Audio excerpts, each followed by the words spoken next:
what does the Bible teach about business? That's what we'll uncover together on the Business in His Image podcast. This show explores strategies from the Bible that will help you grow your business, strengthen your walk with Jesus, and help you reach your God-given potential as an entrepreneur. The Bible is filled with practical wisdom to help you live for God while using your gifts. Let's unpack what that means for you and how you can use biblical truths to build a thriving business that honors Christ.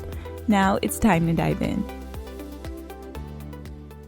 I wanted to come on here to expand on a topic that I was sharing about in my email newsletter, and that is the topic of email marketing and how to increase revenue in your business, even passively through email marketing. And as service providers, I think that this is so powerful because we don't always want to be trading time for money.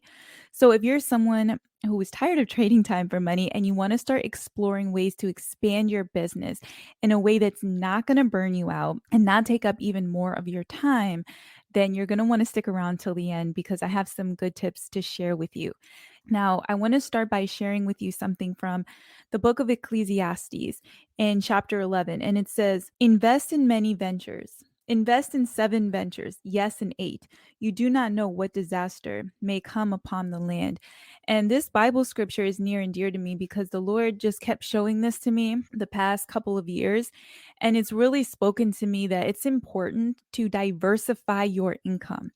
Even if you feel called to start a business, within that business, you need to have multiple revenue streams coming in so that if God forbid something changes in the industry, in the world, you have other means of incomes in place. This is going to protect your business. It's going to protect your family so that you are not panicking if things change. As you all know, there are seasons in business, there are highs and there are lows. So the more diverse your income is within your business, the more variety of offers you have, it protects you from those highs and lows. And the book of Ecclesiastes actually has so much wisdom about business and finances. I really recommend it. It's wonderful and it's ministered to me in so many ways. So I want to expand on that a little bit more today. Okay. Now, let me say that growing an email list gives you options because now you have an audience to speak to. Social media is fine, but you want to funnel everyone that's following you on social media to your list because your list is not going to depend on an algorithm. Social media is changing every day and we don't own it. If God forbid Instagram or Facebook decided they want to shut down business, what are we going to do if our entire business is built on that platform? So it's good to use these platforms. I recommend them. However, we want to use those platforms to grow our own platform, right? So grow a list. And I want to talk to you about some of the ways that that's going to help you increase your revenue. So number one, having a list, it helps you to nurture and build trust with an audience so that they will be open to buying from you, okay? Nurturing and building a relationship takes time, and social media is good as a starting point. However, you don't always get to consistently nurture those relationships because people take breaks from social media, but most people don't take breaks from their inbox, okay? And then also, because the algorithm's constantly changing and different things that go on, people may not always see your content. People forget, people get busy. People, like I said, they take breaks from social media. But with email, you have direct access to someone's inbox, and that is a very intimate space where you can get your message across and you can nurture and you can build trust. So how powerful is that? All right. And then, so we talked about not being dependent on social media. If you have an offer that you want to tell people about and you post it on social media, people can choose to keep scrolling and ignore.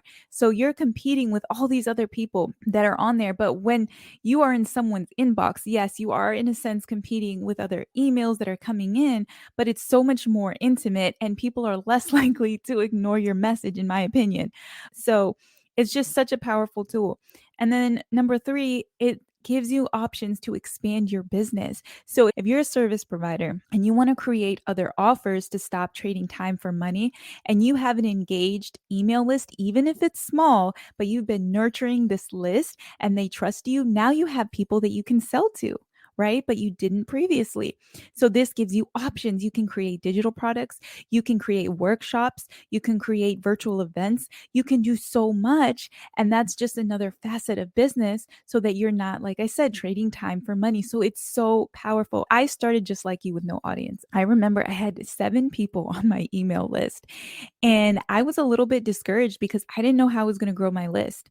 I genuinely didn't know. Most Facebook groups don't allow you to promote your offers or your opt-ins and things like that. So I was like, how am I going to grow my list, right?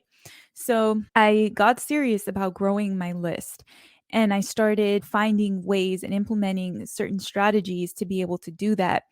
And within about, I'll say roughly a year's time, close to a year, I think it was under a year though, I got over 1,000 new subscribers. I'm not going to go into specifics of all my metrics, but I'll say it's over 1,000, right? But I got at least 1,000 subscribers, and I added an additional $9,000 in revenue passively. So this is extra on top of everything I was already doing, on top of my services, extra to my business. Okay. I wasn't trading time for money. That's something that was running passively in the background because I had this in place. And like I said, when I started, I struggled because most tactics that people teach you, they're geared towards people that already have some kind of platform. So they're teaching you these strategies, but if you don't have connections, you don't have a platform already, it's really difficult to apply some of them. So it feels kind of like a catch-22. It's like, all right, so how do I start? How do I get my first 100 subscribers, my first 500, or even my first 50? How do I do this so that it's not just filled with friends and family? Listen, I totally understand that. And that's why I created List Lingo. Some of you may have heard about it. This is a step-by-step email marketing course that I created to teach people how to get your first 500 subscribers, grow an engaged list of email subscribers that align with your values, that are interested in your offers that you can sell to. You'll get all the behind the scenes juicy tips, and then you're going to learn everything you need to write emails that your subscribers are going to love. And so this is not something that's going to become a full-time job or feel overwhelming. It's not going to take over your schedule, because I'm going to teach you how to do it in a smart way where you're showing up and being consistent, but you're spending minimal time on this. If you are interested, you can go to thevirtualmama.com/listlingo and you can check it out. Whether or not you want to join this course, I still want you to take some things away from this. I wanted to show you the power of email marketing and growing a list. So whether you learn it from me or someone else, just let your takeaway be this. As a business owner, you should be diversifying your income. As a business owner, you should find ways to protect yourself financially so that your family is not impacted down the line. All right, bye. Thank you for listening to the Business in His Image podcast with me, your host, Jo Harris. If this show has blessed you, please share it with a friend and subscribe so that you can be notified when we release new episodes. My prayer is that God will help you soak up every bit of what you've heard today and help you apply it to your business so that you can see results. I'll see you next time, and may God bless you.